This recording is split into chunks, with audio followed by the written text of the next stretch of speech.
شب برات کے بارے میں کچھ گفتگو کرنی ہے۔ اللہ پاک نے اپنے بندوں کی مغفرت اور بخشش کے لیے بہت ساری چیزیں بنائی ہیں۔ مقصد اپنے بندوں کو معاف کرنا ہے، مقصد اپنے بندوں کو معافی دینا ہے۔ اور کتنی کریم رحیم ذات ہے اللہ پاک کی کہ وہ بہانے بہانے سے اپنے بندوں کو معاف کرتے ہیں۔ اللہ رب العزت قرآن کریم میں فرماتے ہیں قُلْ يَا عِبَادِيَ الَّذِينَ أَسْرَفُوا عَلَىٰ أَنفُسِهِمْ لَا تَقْنَطُوا مِن رَحْمَةِ اللَّهِ، کہ میرے محبوب میرے بندوں سے کہہ دیں جو اپنی جانوں پر ظلم کر چکے ہیں، جرم کر کے گناہ کر کے اپنے آپ کو جہنم کا مستحق بنا چکے ہیں، آسمان کے ستاروں سے زیادہ گناہ، سمندر کی جھاگ سے زیادہ گناہ، پانی کے قطروں سے زیادہ ان کے گناہ ہو چکے ہیں، قربان اللہ تیری رحمتوں پر۔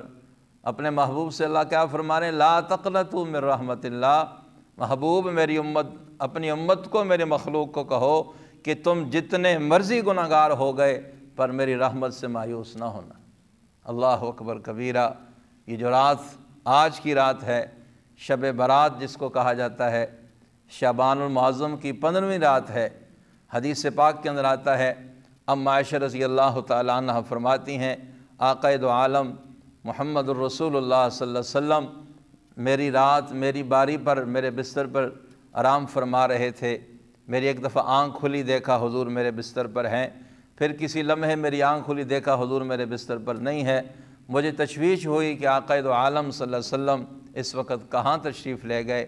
اماں جی فرماتی ہیں میں اٹھ کے باہر آئی تو میں نے دیکھا حضور صلی اللہ علیہ وسلم جنت البقیع سے قبرستان سے واپس آ رہے ہیں۔ حضور صلی اللہ علیہ وسلم نے مجھے دیکھ کر فرمایا عائشہ کیا تم نے یہ سمجھا کہ اللہ کے رسول صلی اللہ علیہ وسلم تم سے خیانت کریں گے؟ تمہاری باری میں کسی اور زوجہ کے پاس چلے گئے؟ اللہ اکبر کبیرہ۔ ماں جی کہنے لگی نہیں یا رسول اللہ میرے دل میں تو ایسی کوئی بات نہیں تھی۔ اور ساتھ ہی حضور صلی اللہ علیہ وسلم نے فرمایا عائشہ تجھے پتہ ہے آج کون سی رات ہے؟ فرمایا جی یا رسول اللہ۔ صحابہ کا مزاج تھا، کئی چیزیں پتہ ہوتی بھی تھیں تو اس کے باوجود وہ چپ ہو جایا کرتے تھے، شاید اللہ کے نبی صلی اللہ علیہ وسلم کوئی اور حکمت بتا دیں، شاید اللہ کا کوئی اور حکم آ گیا ہو اور حضور وہ بتا دیں۔ باوجود جاننے کے صحابہ کہہ دیتے تھے اللہ و رسولہ عالم، کہ اللہ اور اس کے رسول جانتے ہیں، ہمیں کوئی پتہ نہیں ہے۔ اماں جی فرماتے ہیں میں نے کہا نہیں یا رسول اللہ مجھے تو کوئی پتہ نہیں۔ حضور صلی اللہ علیہ وسلم نے فرمایا عائشہ آج شعبان کی 15ویں رات ہے، آج کی رات اللہ پاک بنو کلب کی بکریوں جتنے لوگوں کی تعداد کو اللہ پاک معاف فرما دیتے ہیں۔ اتنے سارے لوگوں کی اللہ رب العزت اس رات میں بخشش فرماتے ہیں۔ ہائے کیسا رحیم اور کریم میرا رب ہے، روزانہ آسمان دنیا پر آدھی رات کے وقت اللہ کی رحمت آوازیں دیتی ہے، حل من مستغفرن، کوئی ہے مجھ سے معافی مانگنے والا میں اسے معاف کر دوں، حل من مسترزقن، کوئی ہے مجھ سے روزی رزق کی بات کرنے والا، نوکری کی بات کرنے والا، رزق کا سوال کرنے والا میں اسے رزق عطا کر دوں، حل من مستولدن، کوئی ہے مجھ سے اولاد مانگنے والا میں رب اسے اولاد عطا کر دوں۔ قربان اللہ تیری رحمتوں کے۔ اس رات میں مغرب سے ٹائم شروع ہو جاتا ہے، مغرب کے وقت سے آوازیں لگنا شروع ہو جاتی۔ بھائیو دنیا میں کوئی سخی ایسا نہیں، دنیا میں کوئی حاتم تائی ایسا نہیں، دنیا میں کوئی انسان ایسا نہیں جو اپنے مجرم کو یوں بلا کر معافی دے، جو اپنے مجرم کو یوں بلا کر آؤ مجھ سے معافی مانگو میں تمہیں معاف کر دوں۔ یہاں تو معافیاں مانگ مانگ کے منہ تھک جاتے ہیں، ہاتھ باندھ باندھ کے ہاتھ تھک جاتے ہیں، ہم کسی کو معاف نہیں کرتے۔ قربان اللہ تیری رحمتوں کے۔ اللہ اکبر کبیرہ۔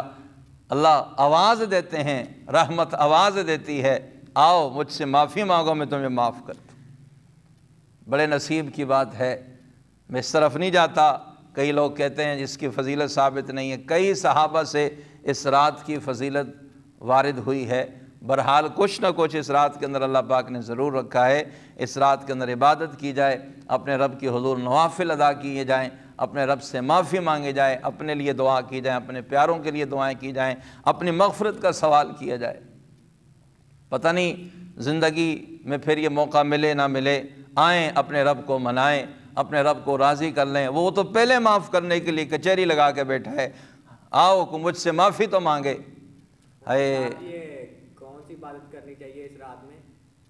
اس رات کے اندر نوافل کا اہتمام کیا جائے، جتنے آپ سے ہو سکتے ہیں آپ نوافل ادا کریں، اور اس کے ساتھ ساتھ ذکر کریں، اللہ کا ذکر کریں، سبحان اللہ، الحمدللہ، لا الہ الا اللہ، اور استغفار کی تسبیحات کریں، حضور صلی اللہ علیہ وسلم پر درود شریف پڑھیں، زیادہ سے زیادہ استغفار کریں، زیادہ سے زیادہ اللہ کے حضور توبہ طائب ہوں، زیادہ سے زیادہ اپنے رب کی عبادت کریں۔ اور ایک بات یاد رکھیں، ساری رات کا جاگنا بھی مقصود نہیں ہے، ساری رات جاگتے رہنا بھی مقصود نہیں ہے، جتنے آپ سے ہو سکتے ہیں عبادت کریں۔ صبح آپ فجر کی نماز جماعت سے ادا کریں، اور اگر اللہ توفیق دے تو کل کا روزہ بھی رکھ لیں۔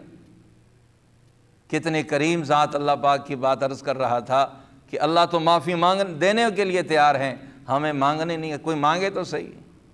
پٹاخوں میں نہ پڑیں، حلوہ کھانے کی طرف دھیان نہ دیں، کوئی اس قسم کے خرافات سے بچیں۔ یہ سارا سال بہت کچھ ہم کرتے ہیں، اس رات اپنے رب سے معافی مانگیں۔ وہ کسی نے کہا تھا، ہم تو مائل بکرم ہے کوئی سائل ہی نہیں، منزل دکھائیں کہیں کسے کوئی راہ روے منزل ہی نہیں۔ اللہ تو دینے کے لیے تیار ہیں، کوئی مانگے تو صحیح۔ اللہ تو معاف کرنے کے لیے تیار بیٹھے ہیں، کوئی معافی مانگے تو صحیح۔ بھائیو، اللہ پاک مجھے بھی اور آپ سب کو ان لمحات کو قیمتی بنانے کی توفیق عطا فرمائے۔ وآخر دعوانا الحمدللہ رب العالمین۔